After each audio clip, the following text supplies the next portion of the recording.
ബാബേ, good morning. വിഷുവൊക്കെ എവിടം വരെ? വിഷുവിൻ്റെ ആഘോഷങ്ങളൊക്കെ എവിടം വരെ? വിഷുവൊക്കെ അടിച്ചു പൊളിച്ചോ? അമ്പലത്തിൽ പോയിട്ട് എങ്ങനെയുണ്ട്? നല്ല തിരക്കൊക്കെ ഉണ്ടായിരുന്നു.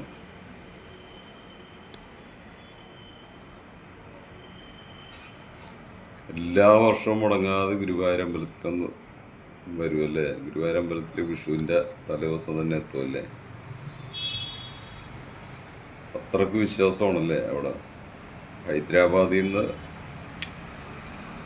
വിഷുദിനത്തിൽ തൊഴാൻ വേണ്ടി മാത്രമായിട്ട് ഗുരുവായൂർ അമ്പലത്തിലേക്ക് എല്ലാ വർഷവും എത്തുന്നല്ലേ? ഏട്ടന് വേണ്ടി പ്രാർത്ഥിച്ചോ? എപ്പോഴാ തിരിച്ചു മടങ്ങുന്നതൊക്കെ? ഇന്ന് തന്നെ പോകുമോ അതോ വീട്ടിലേക്ക് പോയിട്ടാണോ മടക്ക യാത്ര?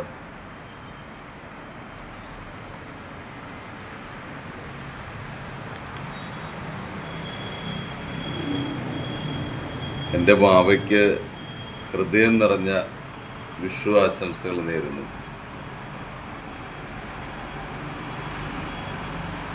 ഈ വിഷു വർഷം ഭാവിയുടെ ജീവിതത്തിൽ സർവ ഐശ്വര്യങ്ങളും സമ്പത്തും ഭാഗ്യപുഷ്ടിയൊക്കെ ഉണ്ടാകട്ടെ. ഒരുപാട് സന്തോഷം നിറഞ്ഞതാകട്ടെ ഈ പുതുവർഷം.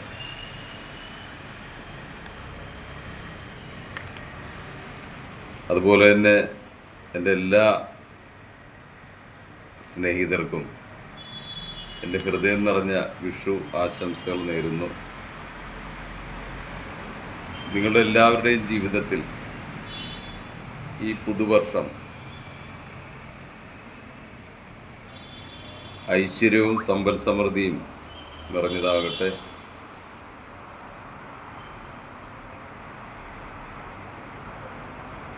എല്ലാവർക്കും നല്ലൊരു വിഷു ആഘോഷിക്കാൻ സാധിക്കട്ടെ.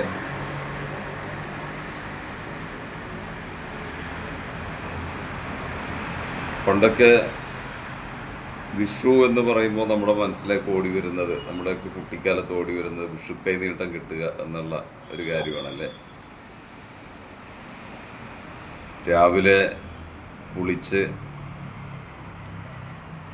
അമ്പലത്തിലൊക്കെ പോയി വന്നതിന് ശേഷം നമുക്ക് വിഷു കൈനീട്ടം തരുന്ന നമ്മുടെ അച്ഛൻ, അമ്മ, അങ്ങനെയുള്ള ഒരു കുട്ടിക്കാലം അല്ലേ. വീണ്ടും ആ ഒരു കുട്ടിക്കാലത്തേക്ക് മടങ്ങിപ്പോകാനായിട്ട് ആഗ്രഹിക്കാത്ത ആരാണുള്ളതല്ലേ? അപ്പോൾ നമ്മുടെ അച്ഛനും അമ്മയൊക്കെ ജീവിച്ചിരുന്ന ആ ഒരു കാലം എന്ന് പറയുന്നത് നമുക്കെല്ലാവർക്കും ഒരുപാട് സന്തോഷമുള്ള ഒരു കാലമായിരുന്നു. അപ്പോൾ നമ്മൾ വീണ്ടും അത്തരത്തിലുള്ള ഒരു കാലത്തിലേക്ക് പോകാനായിട്ട് എല്ലാവരും ആഗ്രഹിക്കുന്നല്ലേ. ഇപ്പം ഏതാഘോഷമായാലും, വിഷു ആയാലും ഓണമായാലും ക്രിസ്മസ് ആയാലും ഈസ്റ്റർ ആയാലും ഒക്കെ നമ്മളുടെ അച്ഛനും അമ്മയും ഒക്കെ നമ്മുടെ കൂടെ ഉണ്ടായിരുന്ന ഒരു സമയം. അപ്പം അങ്ങനെ ആഘോഷിക്കുന്ന ഒരു സമയം നമുക്ക് ഒരുപാട് സന്തോഷവും ജീവിതത്തിൽ ഒരുപാട്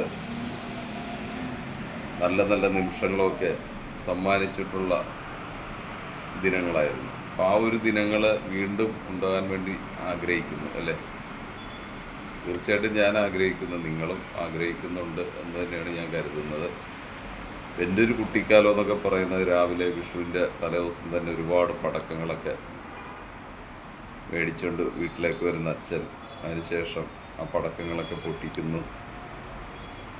പ്രധാനമായിട്ടും കമ്പിത്തിരി, അതുപോലെ തന്നെ മത്താപ്പ്, പൂത്തിരി, ഇങ്ങനെയുള്ള കാര്യങ്ങളൊക്കെയാണ് കുട്ടിക്കാലത്ത് നമ്മൾ ഏറ്റവും കൂടുതൽ പൊട്ടിച്ചിട്ടുള്ളത്. അതുപോലെ ഓലപ്പടക്കം, ചെറിയ ചെറിയ ഓലപ്പടക്കങ്ങൾ. അപ്പോൾ അങ്ങനെ ഒരു സന്തോഷം നിറഞ്ഞ നമ്മുടെ എല്ലാ കുട്ടിക്കാലം.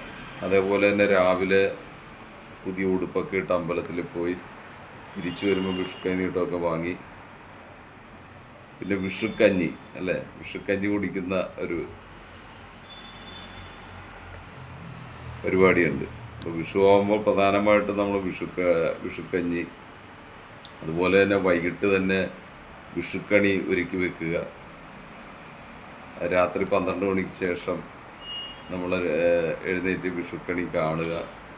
വീട്ടിൽ നമ്മളിപ്പോൾ കൃഷ്ണൻ്റെ വിഗ്രഹമൊക്കെ വെച്ച് അതിൽ ഒരു കണ്ണാടിയൊക്കെ വെച്ച് ഒരു തേങ്ങ വട്ടമുടച്ച് അതിലൊരു തിരിയൊക്കെ ഇട്ട് കത്തിച്ച് ആ തിരിക്കെടാതെ നമ്മൾ 12 മണി വരെ, അല്ല 12 മണിക്ക് ശേഷവും നേരം വെളുക്കുന്നവരെയൊക്കെ ആ തിരിക്കെടാതെ നമ്മൾ നോക്കി സൂക്ഷിച്ച് അത് കത്തിച്ച് വെച്ച് അതിലൊരുപാട് പഴങ്ങളൊക്കെ വെച്ച്, അല്ലേ, പ്രധാനമായിട്ടും അതിൻ്റെ അകത്ത് പഴങ്ങൾ, അതുപോലെ തന്നെ സ്വർണം, ഇങ്ങനെയുള്ള ഒരുപാട് കാര്യങ്ങളൊക്കെ, കണ്ണാടി, ഇങ്ങനെയുള്ള കാര്യങ്ങളൊക്കെ വെച്ച് നമ്മൾ വലിയൊരു വിഷുക്കണിയൊക്കെ ഒരുക്കി വെക്കും.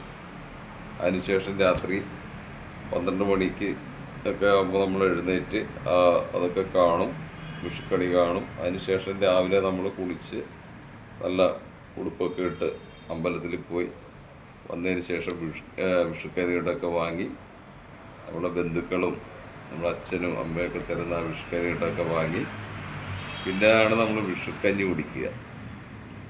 വിഷുക്കഞ്ഞി എന്ന് പറയുന്നത് വൻപയർ, അതുപോലെ തന്നെ കശുവണ്ടി.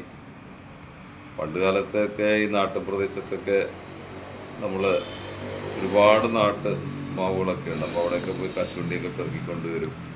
അത് ചുട്ട് അത് തല്ലി അതിലിട്ട് വിഷുക്കഞ്ഞിയുണ്ട്. ഇപ്പോൾ അങ്ങനെയൊന്നുമില്ല. ഇപ്പോൾ നമ്മളെല്ലാം കശുവണ്ടിയൊക്കെ പുറത്തുനിന്നാണ് വാങ്ങുന്നത്. എൻ്റെയൊക്കെ ഒരു കുട്ടിക്കാലത്ത് അങ്ങനെയുള്ള ഒരുപാട് അനുഭവങ്ങളുണ്ട്. അപ്പോൾ നമ്മൾ കശുവണ്ടി ഒക്കെ നമ്മൾ പുറത്തുനിന്ന് വാങ്ങിച്ച് കശുവണ്ടിയൊക്കെ ഇട്ട് വൻപയറിട്ട് തേങ്ങയൊക്കെ കൊത്തിയിട്ട് ഉണ്ടാക്കുന്നൊരു വിഷുക്കഞ്ഞിയുണ്ട്. ആ വിഷുക്കഞ്ഞി അതിൻ്റെ കൂടെ ഒരു പപ്പടമൊക്കെ വെച്ച് വിഷുക്കഞ്ഞി കഴിക്കുക. അതിനുശേഷം ഉച്ചക്ക് സദ്യയാണ്. പിന്നെ ഉച്ചക്ക് നമുക്ക് വിഷു സദ്യയാണ്. സദ്യയൊക്കെ കഴിച്ച് നമ്മൾ പുറത്തേക്കൊക്കെ കളിക്കാനൊക്കെ പോയി, അല്ലെങ്കിൽ സിനിമക്കൊക്കെ പോയി അങ്ങനെ ഹാപ്പിയായി അച്ഛൻ്റെ അമ്മയുടെ ഒക്കെ കൂടെ നടക്കുന്ന ആ ഒരു സന്തോഷകരമായിട്ടുള്ള ഒരു നിമിഷം, അത് നമ്മുടെ ജീവിതത്തിലെ ഏറ്റവും വലിയ ഒരു നിമിഷമാണ്. ഇപ്പോൾ അങ്ങനെയൊക്കെ നമ്മൾ ഒരുപാട് ആഗ്രഹിക്കുന്നുണ്ട്. നമ്മുടെ അച്ഛനുണ്ടായിരുന്നെങ്കിൽ, നമ്മുടെ അമ്മ കൂടെ ഉണ്ടായിരുന്നെങ്കിൽ എന്നൊക്കെ നമ്മൾ ആഗ്രഹിക്കുന്നുണ്ട്, അല്ലേ. അതേപോലെ ആ കുട്ടിക്കാലത്തേക്കൊന്ന് മടങ്ങിപ്പോയി ആ വിഷു കാലമൊക്കെ ഒന്ന് ഓർമ്മയിൽ വെച്ചിട്ട് അതുപോലെയൊക്കെ നടക്കാനൊക്കെ നമ്മൾ എല്ലാവരും, ഞാൻ മാത്രമല്ല ഒട്ടുമിക്ക ആളുകളൊക്കെ ആഗ്രഹിക്കുന്ന കാര്യമാണ്. അപ്പം അങ്ങനെ ഒരു കാലഘട്ടം എനിക്ക് മാത്രമല്ല നിങ്ങൾക്ക് എല്ലാവർക്കും ഒക്കെ ഉണ്ടായിരുന്നു. എൻ്റെ വാവയെ സംബന്ധിച്ച് പറയുമ്പോൾ വാവ വലിയൊരു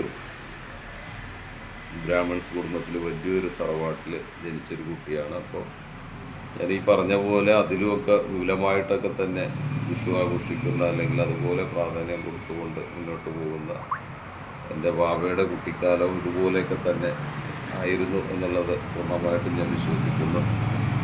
എന്തായാലും ഒരിക്കൽ കൂടി എല്ലാവർക്കും, എല്ലാ പ്രിയ സ്നേഹിതർക്കും എൻ്റെ ഹൃദയം നിറഞ്ഞ വിഷു ആശംസകൾ നേരുകയാണ്. ഒപ്പം നിങ്ങളെല്ലാവരുടെയും ജീവിതത്തിൽ ഈ വിഷു ദിനം എല്ലാവിധ സർവ്വവിധ ഐശ്വര്യങ്ങളും സന്തോഷവും ഒക്കെ നിറഞ്ഞതാവട്ടെ. എല്ലാവരും വിഷുവൊക്കെ അടിച്ചു പൊളിക്കും കേട്ടോ. പരസ്പരം വിഷുക്കൈനീട്ടമൊക്കെ കൊടുത്ത്.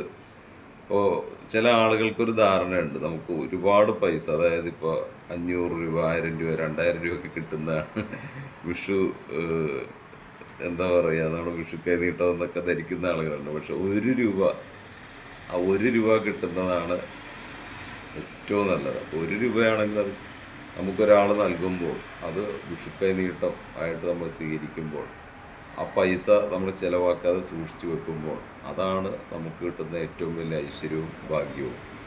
അങ്ങനെ സൂക്ഷിച്ചു വെക്കണം. ആ പൈസ കൊണ്ടുപോയി അപ്പം തന്നെ ഒന്നും മേടിക്കരുത്. ഇപ്പോൾ എന്നെ സംബന്ധിച്ച് ഞാൻ അങ്ങനെ ഒരുപാട് സൂക്ഷിച്ചു വെച്ചിരുന്നു എനിക്ക് കിട്ടിയുള്ള പൈസ. ഞാൻ എല്ലാ വിഷുവിനും രാവിലെ അമ്പലത്തിൽ പോകും. എനിക്ക് അമ്പലത്തിൽ നിന്നൊരു വിഷുക്കൈനീട്ടം കിട്ടും. അതാണ് ഏറ്റവും കൂടുതൽ പ്രാധാന്യമായിട്ട് അത് സൂക്ഷിച്ചു വെക്കുന്നത്. ഞാൻ വിഷ്ണു അമ്പലത്തിലാണ് പോകുന്നത്. വിഷ്ണുവിൻ്റെ അമ്പലത്തിൽ ചെല്ലുമ്പോൾ അവിടെ നിന്നൊരു വിഷുക്കൈനീട്ടം കിട്ടും. അത് നേരത്തേക്ക് 1 രൂപയായിരുന്നു, ഇപ്പം 5 രൂപ ഇങ്ങനെ കൊടുക്കുന്നത്.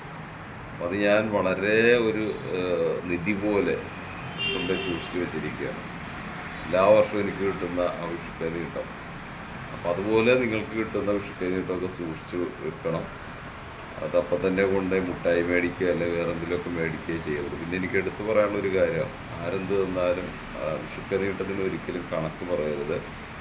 1 രൂപ തന്നാൽ പോലും അതിന് പ്രാധാന്യമുണ്ട്. അതാണ് വിഷുക്കൈനീട്ടം. അപ്പോൾ ഒരിക്കൽ കൂടി എല്ലാവർക്കും സർവ്വവിധ ഐശ്വര്യങ്ങളും ഉണ്ടാകട്ടെ എന്ന് പ്രാർത്ഥിച്ചുകൊണ്ട് ഈ വിഷുദിനം എല്ലാവരുടെയും ജീവിതത്തിൽ ഒരുപാട് നേട്ടങ്ങൾ കൊണ്ടുവരട്ടെ, ഒരുപാട് നല്ല നല്ല കാര്യങ്ങൾ സംഭവിക്കട്ടെ എന്ന് പറഞ്ഞുകൊണ്ട് നിർത്തുന്നു. വാവെ, ഒരിക്കൽ കൂടി എൻ്റെ വാവയ്ക്ക് ഹൃദയം നിറഞ്ഞ വിഷു ആശംസകൾ നേരുന്നു. ഈ വർഷവും എൻ്റെ വാവയോടൊപ്പം തന്നെ എനിക്ക് വിഷു ആഘോഷിക്കാൻ സാധിച്ചതിൽ ഒരുപാട് സന്തോഷമുണ്ട്.